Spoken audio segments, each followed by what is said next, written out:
So hi everybody, it's Jade from Living Skies Vintage. Back again, and I thought that today I'd show you something that I've been working on in this coloring book called Find Color by Gugeli. I'm not sure if that's how you pronounce it. It's Gugeli.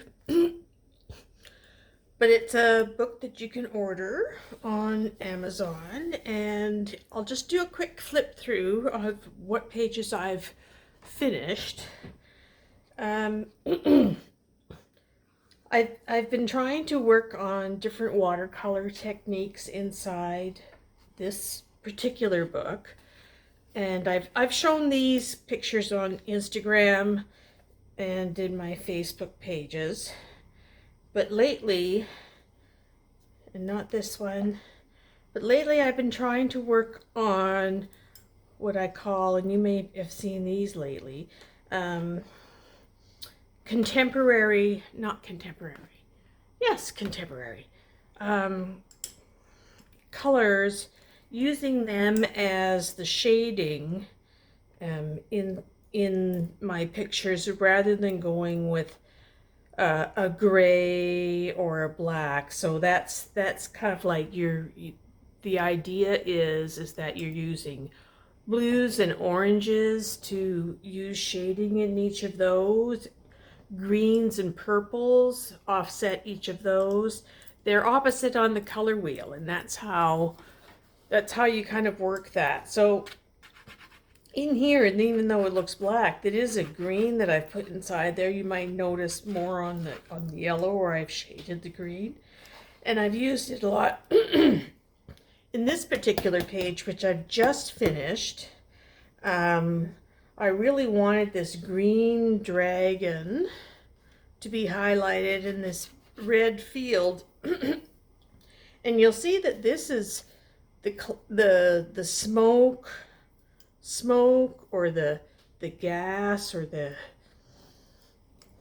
however you want to call it behind some of these figures, how light this is in color. And that is actually the original wash that I put on these pages. And you can see in here where it's the wash is green. So what I do is I actually put down a very light wash on each of the sections of my page to get what I want for the color down, and then I build darker and darker levels of it. And I thought I would like to try and show you that on this page, how I do that. I'm no expert at this. This is like all just my own experimentation, but you know, you learn from seeing what other people do. And just give me 1 second and I'm going to make sure I have some clean water here. Hold on. Okay, so we're back. So what I've done lately is decide and block in the colors of what I'm doing. So I want in this particular picture, and I should actually get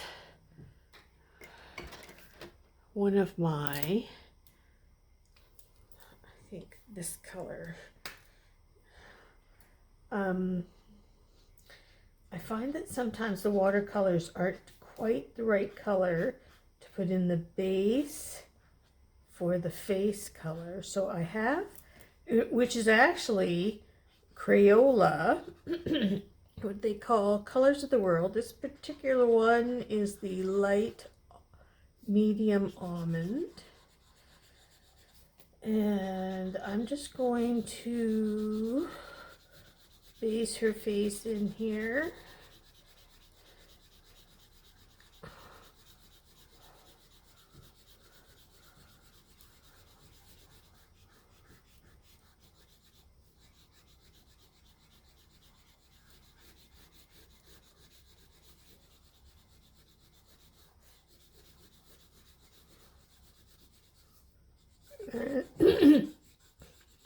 This is just a good collection of what I would call skin tones for, you know, I don't, The Copic markers are great, but they're alcohol markers and they will bleed through to the other side. So when you have a book like this that has very expensive paper and images on both sides of that paper, it might be better off if you use something like this, which is a water-based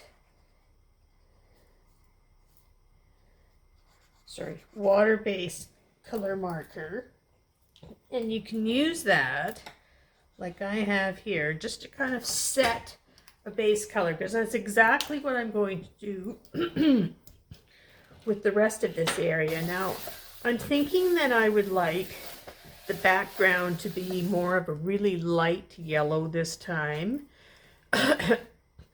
These, which are kind of like peacock feathers, but not quite, I'm going to do in a peacocky green color. So the green, or sorry, the yellow, the peacocky green. I think the dragonflies here and here will be kind of a purplish color. And then her outfit and her hat, her outfit mostly will be a kind of a darkish bluish blackish color. I think kind of put her in the shadows more, keep her in the shadows more. And the hat in kind of a rattan color, a darker shade of the yellow. So we have the yellows coming through this way, purple here and here, this blue, greenish, greenish, greenish, and through here like this. So I think that'll work. I like having areas of colors that go this way or that flow into each other. You'll see here, this green, this carries here. This flower actually is the same as these colors, which is reflected in the horns of this dragon here. It keeps your eye moving and keeps the whole picture united, is what I feel and what I've learned through my experience.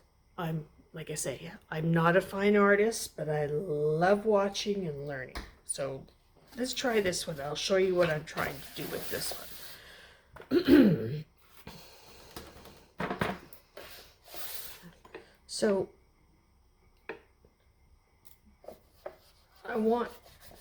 this is a really good paper on this particular coloring book, and I want to get this yellow in here first. Now I know the hat's going to be a darker yellow, but all of this paper really needs to have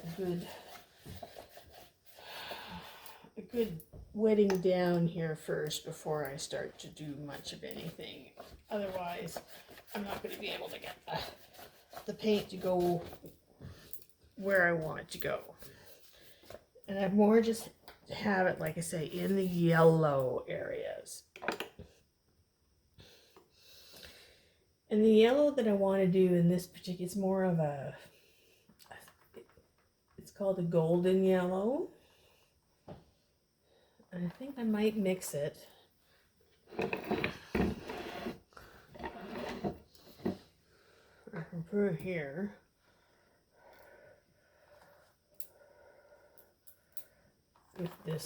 With some more lemon yellow. Whoops.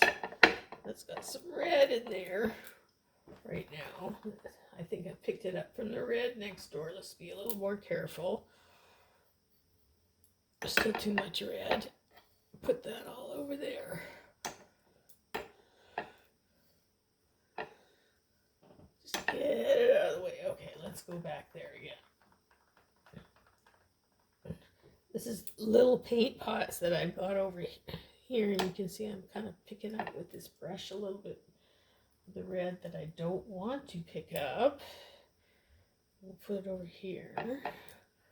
And I also have a brighter yellow that I want to bring over here. Okay, that's coming more. And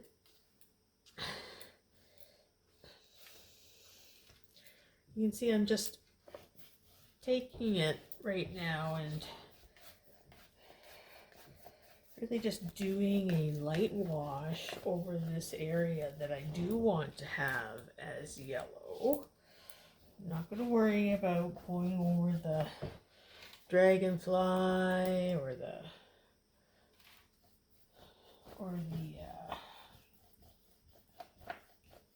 feathers that I pointed out that I want to have a different color. I'm just going to leave that. Take a little bit of that over there. That there. Put that there. I didn't wet these down, but this color here is going to work just fine because most of this is going to be covered up in another color, but I want this yellow to kind of shine through. Just put that over there on the edge. And over there. And a little bit there. Okay. I think that works good for that. Blocking that off. Now, for this area, like I said, I want that to be a little more of a tan color. So I'm going to take this raw ochre that I have. I'm going to pull up some of that yellow that I've been using. See if I can get more of that raw ochre there. There we go. Bring that up, bring that color up. And that'll work. Just to give it a little different overtone. There we go. Okay. And then I wanted, as I said, in here, and I'm going to do this. I know it's got a little bit of a yellow tincture to it, but I'm just going to put the water on it, even though it's not quite clean. It'll still hold, it'll hold the whole picture together, because what I want to do is take this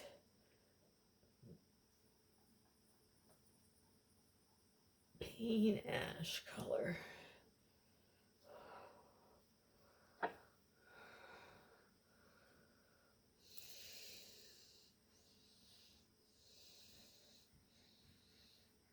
There we go.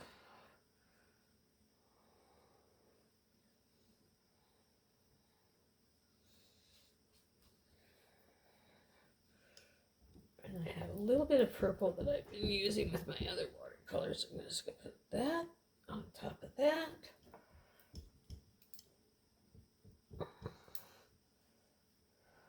On top of that. There we go. And then the last. I want to do this kind of a peacock. Or a peacock blue color.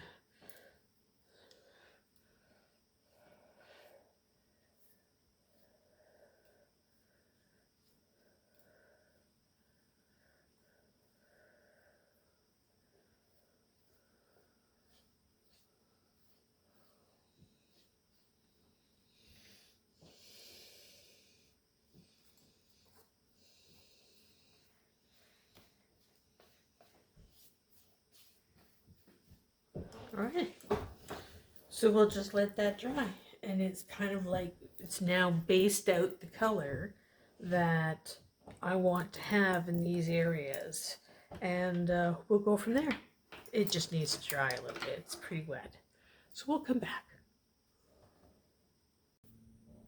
So hi everybody, it's Jane from Living Skies Vintage, and I'm back again working on the Find Color coloring book by Gugeli, and I was talking about how I work on getting this type of a picture from this type of picture. Now I've put down my washes and I've allowed this paper to dry. It's nice and dry again now, so I can play with the colors that are underlying. I can put paints on, and I'm not going to expect these to move too much because there isn't really a lot of paint there.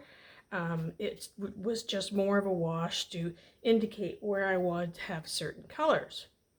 And I had decided that I wanted to have this background, kind of a yellow glowy color with the blue-green peacock leaves, bluish black. I'm envisioning almost a leather and or heavy burlap type of outfit that she's wearing, with purple dragonflies and carrying on of these peacock leaves in behind her. So now what I'm going to do is I'm going to put a little bit more color in the specific areas. I'm going to probably speed the camera up a little bit because, well, it gets a little boring when I start doing all these leaves in smaller colors, but you'll get the idea. So watch long and let's go.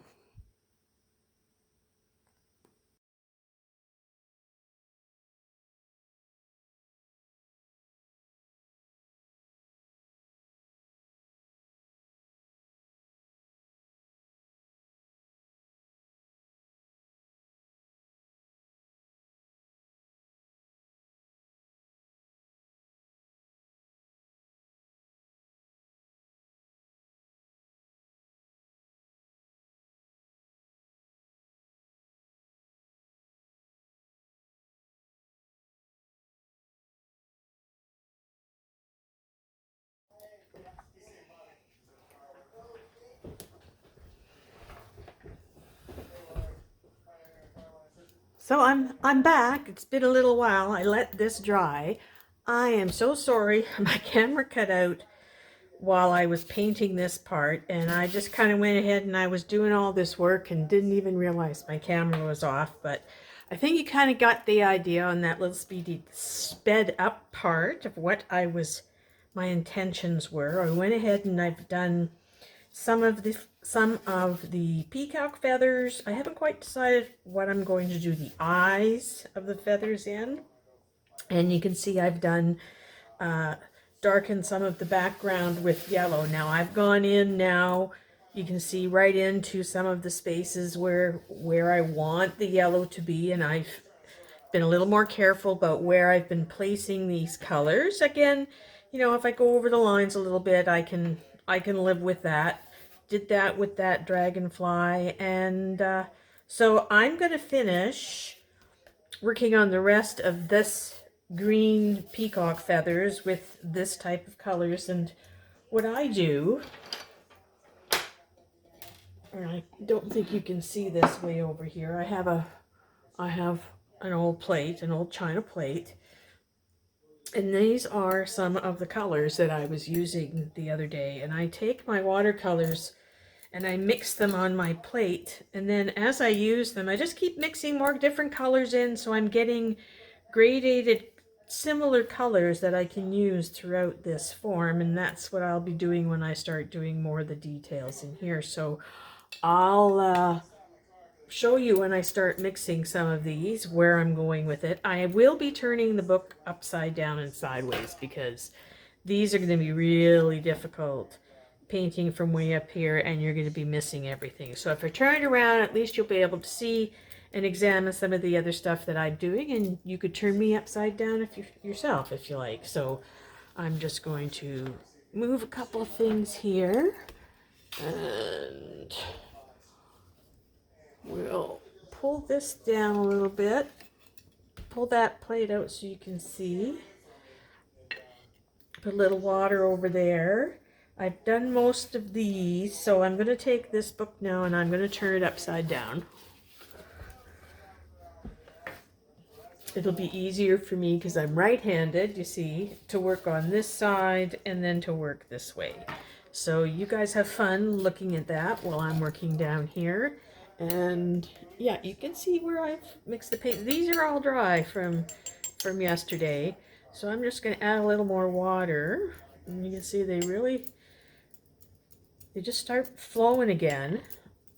And I'm going to start, because this is the colors that I was using in here, I'm just going to start using this over on this side and get some of these leaves in. So let me work on that. It's going to take me a while. I'm going to speed this up. So hold on.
Hi everybody, well thanks for stopping by and watching the first part of that coloring page with me.